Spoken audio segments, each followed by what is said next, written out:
Okay, so now we've connected all our map points up, we need to start looking at moving the player around the map. So go ahead and create yourself a player controller script called ls player controller. And we'll open this up in Visual Studio. To save time on the video, I've pre-filled some stuff. So the first thing we need is some variables. So we need a serialized field map point for our starting point, and we're going to set that to null. We've got a float for move speed. We've got a float for teleport time. We've got a transform for the player's sprite. We then need a map point array we call all points, and then 2 map points, previous point and current point. We need references to the animator and the sprite renderer. We've got 2 floats X and Y. This is to store our player movement in. We've got a ball can move, and we're going to set that to true as default. And we've got an int direction for our animation direction. We've also got an animation set ball to stop the animation setting constantly. And then finally a vector2 to actually store the initial input in, and then we'll pass that to the X and Y floats a bit later on. I've included this movement even though it's using the old input system for the minute, because we will be upgrading to the new input system in the future, so we might as well code it now. Okay, the first thing we want is an awake method, and in the awake method we're going to set our all points array, and we're going to get that to find objects of type map point. So it's going to find all the map points in the scene and put them into this array. In the start method, we need to grab all of our references to our animator and player controller, etc, etc. Okay, so animator, we're going to get the component in children, animator. Sprite renderer again, get component and children, sprite renderer. We're then going to disable the sprite renderer. Set can move to false, and then we're going to set the player's position. Okay, so in update, first thing we want to do is check if we can move. So we've got if can move, and if we can move, we're going to move the player towards the next map point. So transform.position equals vector3 dot move towards our current position to the next waypoint position, so that's current point dot transform dot position, and we're going to time that by our move speed by time dot delta time. Then we need to check if the player has reached on that point, so we've got if vector3 dot distance is transform position, then current transform position, and it's less than 0.1f. Well, if we've reached the map point, we're going to call this check map point method. Else we're going to check if the animation hasn't been set, and we're going to set the animation. In fixed update, we're going to call the get movement method. We'll remove this for the new input system. So our user methods we've got a private auto move method. So we've got this if else if statement here. So first thing we'll do is we're going to check if the current point up is not equal null, and current point up is not equal to the previous point. Then we're going to do something there.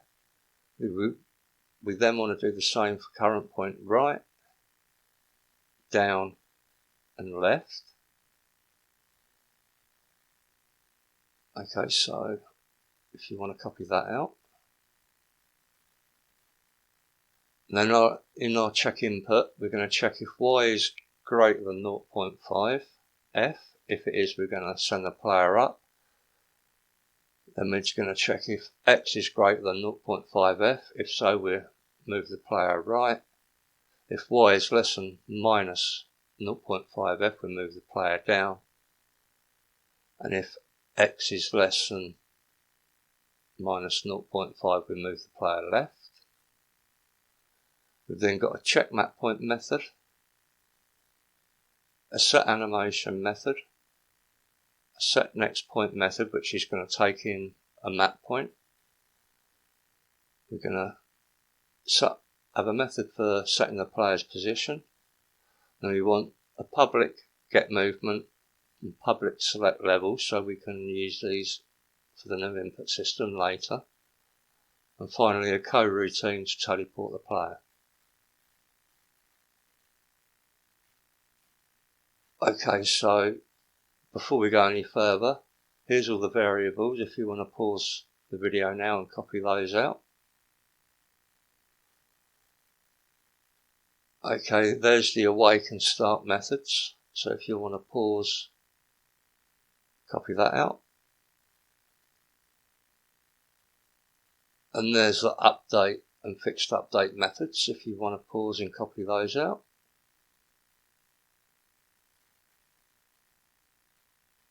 Again, that is the auto move. So if you want to pause and copy that out. The same with check input.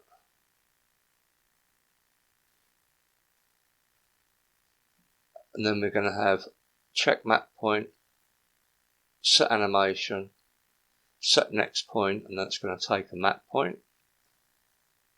We're going to have a method for setting the player position. Like I said, these two public methods for getting the movement and selecting the level. And finally this coroutine to teleport the player. Okay, so that's all the variables. We're going to grab all of the map points, put them in an array. We're going to get all the components we need, disable the player, set the player's position. So auto move. First thing we're going to do is do the movement for the up. Okay, so we're going to call the set next point method and pass it our current point up. We're going to set our animation direction to 1 and set the animation ball to false. Our directions are going to go like a compass, so up is north, so that would be 1. Right will be 2, east. Down will be south or 3. And left will be west or 4. Okay, so we now need to go and do that for current point dot right and set the direction to 2.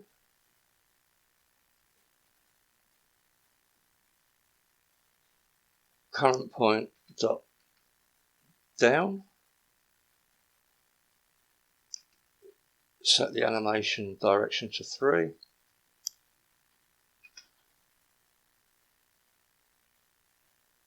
And finally current point dot left and set the animation direction to 4. Okay, so that's the auto move. Complete. So if you want to pause and copy all of that out, we'll go to our check input method now. So the first thing we do is we check for up input.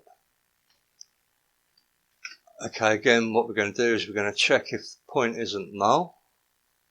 Then we're going to set the next point to up, direction to 1 and animation set to false. Again we need to do this for right, down and left. So dot right,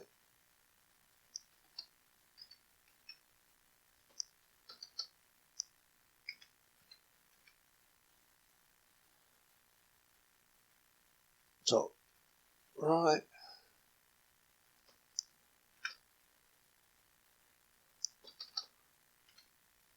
top down,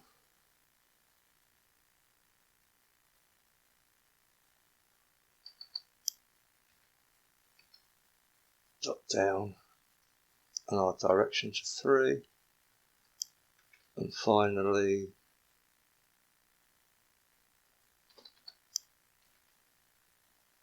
dot left,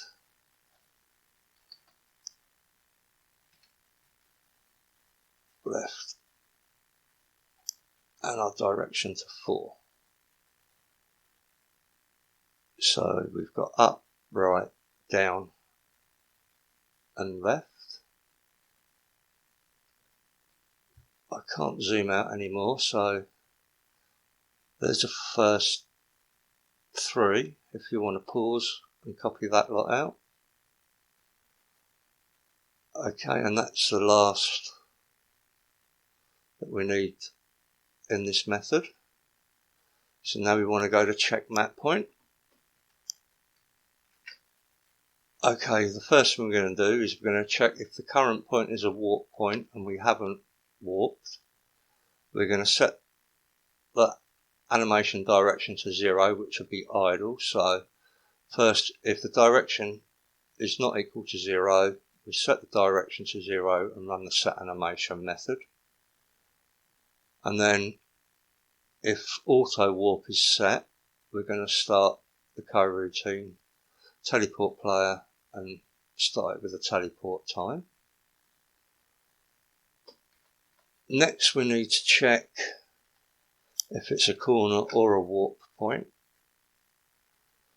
So if current point is corner and current point is warp point, again we're going to reset the animation direction. Then we're going to check for some player input with check input and select level.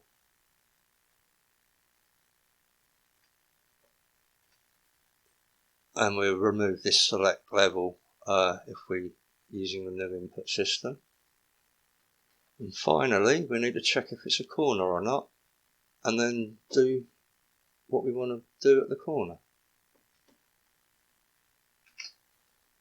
So if the current point is a corner, we're going to call the auto move method. Else we're going to set our direction to 0, set our animation, and again check for input. Okay, so there's the first 2 if statements if you want to copy those down. And there's the last one. So now to set animations.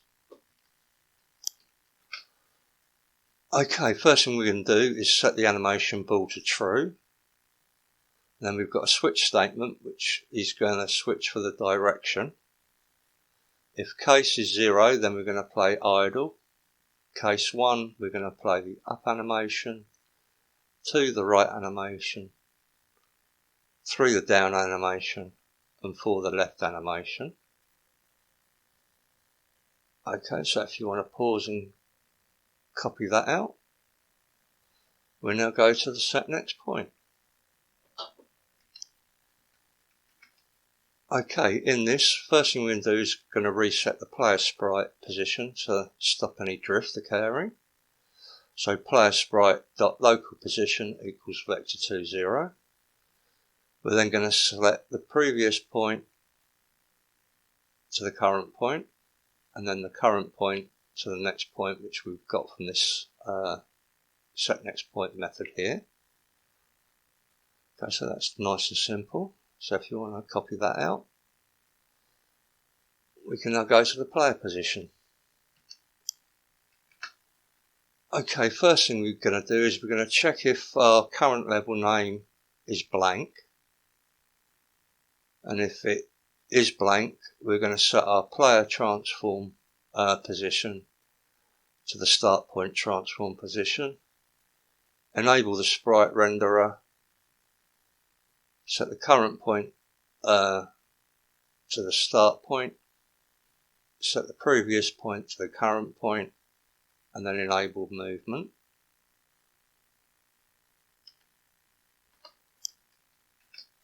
Else, we want to loop through all the map points. So for each map point in all points, we're going to check if the point is a level.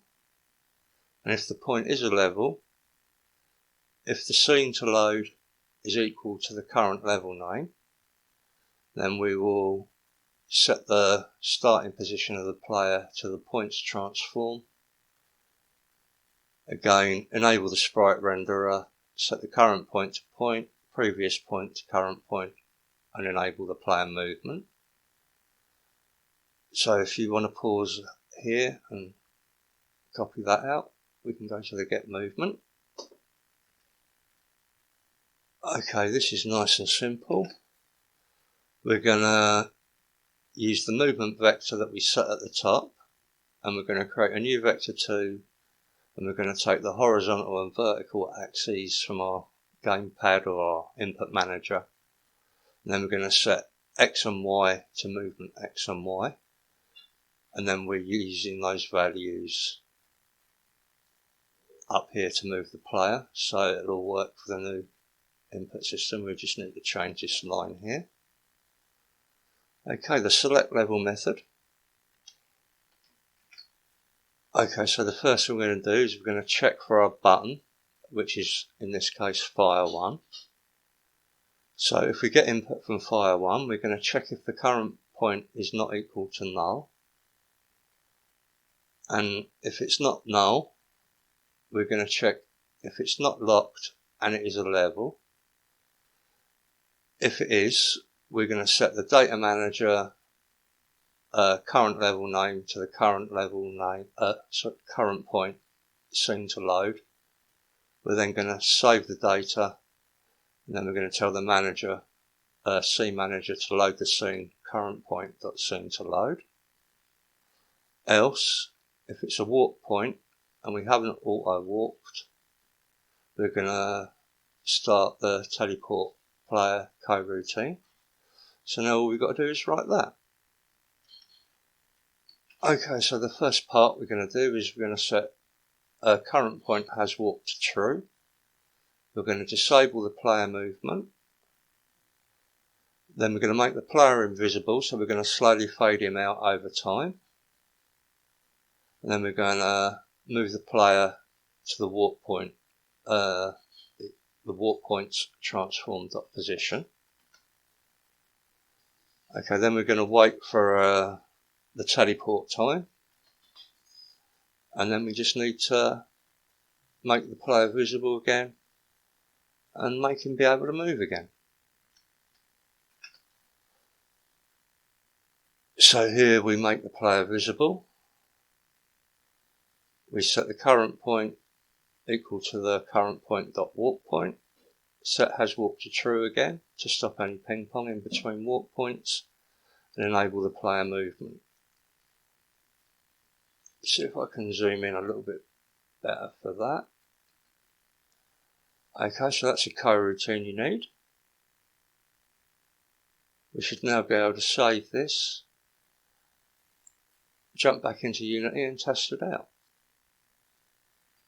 So let's load up Unity, grab our player, attach a script to it. The start point we're going to do is level 1, and then we're going to add the player sprite in. And if I haven't forgotten anything, with a bit of luck, now if I click play, we should be able to move the player around. Okay, so let's hit play and see what happens. Okay, so there we are on Island 1, Level 1. Now I'll move down on my gamepad, and that'll move the player along to that T. We'll then move right down to Level 2, which is locked. It says the level's locked, and there's nothing I can do. So let's take a walk back up to the warp point. Just check the warp point's working.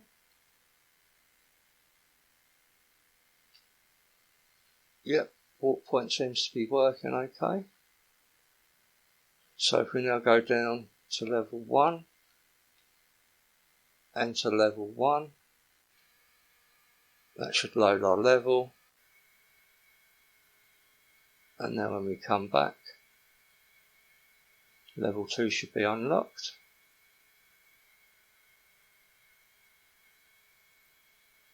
Our player will navigate down to Island 1 level 2. We'll load that. Check that that's working. Walk back up, go to the warp point, and we can already see at the top there, level 3 is now unlocked. So if I press my fire button, we get to level 3, and that's now saying Island 2 level 3. Okay, so there's the player controller with the old input system. In the next video we'll look at converting it over to the new input system. So I'll see you in the next video.